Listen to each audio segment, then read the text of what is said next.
আসসালামু আলাইকুম সবাইকে।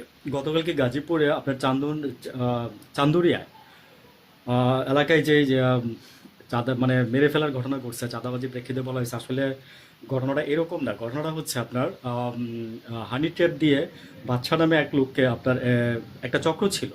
এই মহিলা ওদের হোটেলে নিয়ে গিয়ে কিছু একটা করার ট্রাই করতো। দেন পরে ওদেরই অস্ত্রধারী কিছু ৭-৮ জন লোক আবার ওদের পিছনে থাকতো। যদি কোনো অকারেন্স হয় তাহলে যেন মানে মেয়ের সাথে ছিল আর কি। তো বাদশা মিয়া এই জিনিসটা বুঝে ফেলে, বাদশা বুঝে ফেলার পরে তো বাদশা ওই মেয়ের সাথে একরকম একটু হাতাহাতি হয়। তখন কি করে, ওই যে ওরা আসে, ওই ৭-৮ জন এসে ওই চাপাতি দিয়ে কোপানোর মতো করে মারতে থাকে। তখন ওই লোক বাদশা পালায় যায়। ঠিক আছে, বাদশা কিন্তু মারা যায় না। তো পরে যে আপনার তুহিন আছে, তুহিন আপনার হচ্ছে সম্ভবত সাংবাদিকের নাম, আমার যদি ভুল না হয়। তো উনি কিছু ছবি তুলে ফেলে, হ্যাঁ, ওই যে কোপানোর ছবিগুলো তুলে ফেলে বাদশা মিয়াকে। তো ওই ছবিগুলো তুলে ফেলার কারণে ওরা কি করছে, যখন বুঝে গেছে যে এটা তো সাংবাদিক প্লাস হচ্ছে যে ওর কাছে আপনার ফুটেজ রয়ে গেছে, তখন কি করছে, ওই যে ওরা ওকে এই সাংবাদিককে ওনাকে কোপায় মেরা ফেলে, বুঝছেন।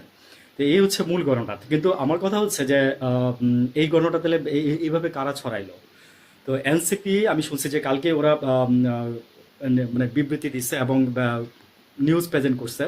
তো আমার কথা হচ্ছে যে তারপরে আমি আরো অনেক মিডিয়াতে দেখছি, 99% মিডিয়াতে দেখছি যে সাংবাদিক মারা গেছে, আর ওই যে মানে দুজনই মারা গেছে, এরকম কিছু একটা বলতেছে আর কি। তো মূল ঘটনাটা হচ্ছে এরকম। এটা একদম আমি সরাসরি আপনার থানার কথার কোট করে বললাম, থানার ওসির কথা কোট করে বললাম, গাজীপুরের। আর হচ্ছে যে আপনার অনেকেই বলতেছে যে জান্নাত বিক্রি করার লোকজন এগুলা বলতেছে বা করতেছে, হ্যাঁ। তো ভাই এইভাবে বললেন না, হ্যাঁ, জান্নাত কেউ বিক্রি করে না, ঠিক আছে। আমি কথাটা শোনাতে আমি এখানে প্রতিবাদ করে গেলাম। জান্নাত মানে কি করতে মানে কামাই করতে হয়, ঠিক আছে, জান্নাই কামাই কামাই করতে হয়।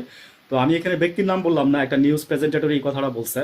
তো উইথ ডিউ রেসপেক্ট আমি ওনাকে বলবো যে দেখেন, আপনি কথাবার্তায় শালীনতা আনেন। জান্নাত কেউ বিক্রি করে না, হ্যাঁ। জান্নাত কামাইতে হয়, ঠিক আছে। আর হচ্ছে আরেকটা বিষয় আমি বলি, সেটা হচ্ছে যে এনসিপি এই জিনিসটাকে প্রথমে বলছে যে বিএনপি চাঁদাবাজি করতেছে, বিএনপির লোকজন আম, এরকম করছে, তাই বিএনপির লোকজন মেরে ফেলছে, ঠিক আছে।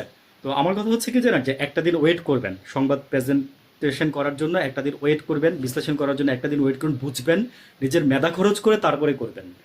কাট পেস্ট কপি করে কোনো কিছু ছেড়ে দিয়েন না দয়া করে, বুঝছেন।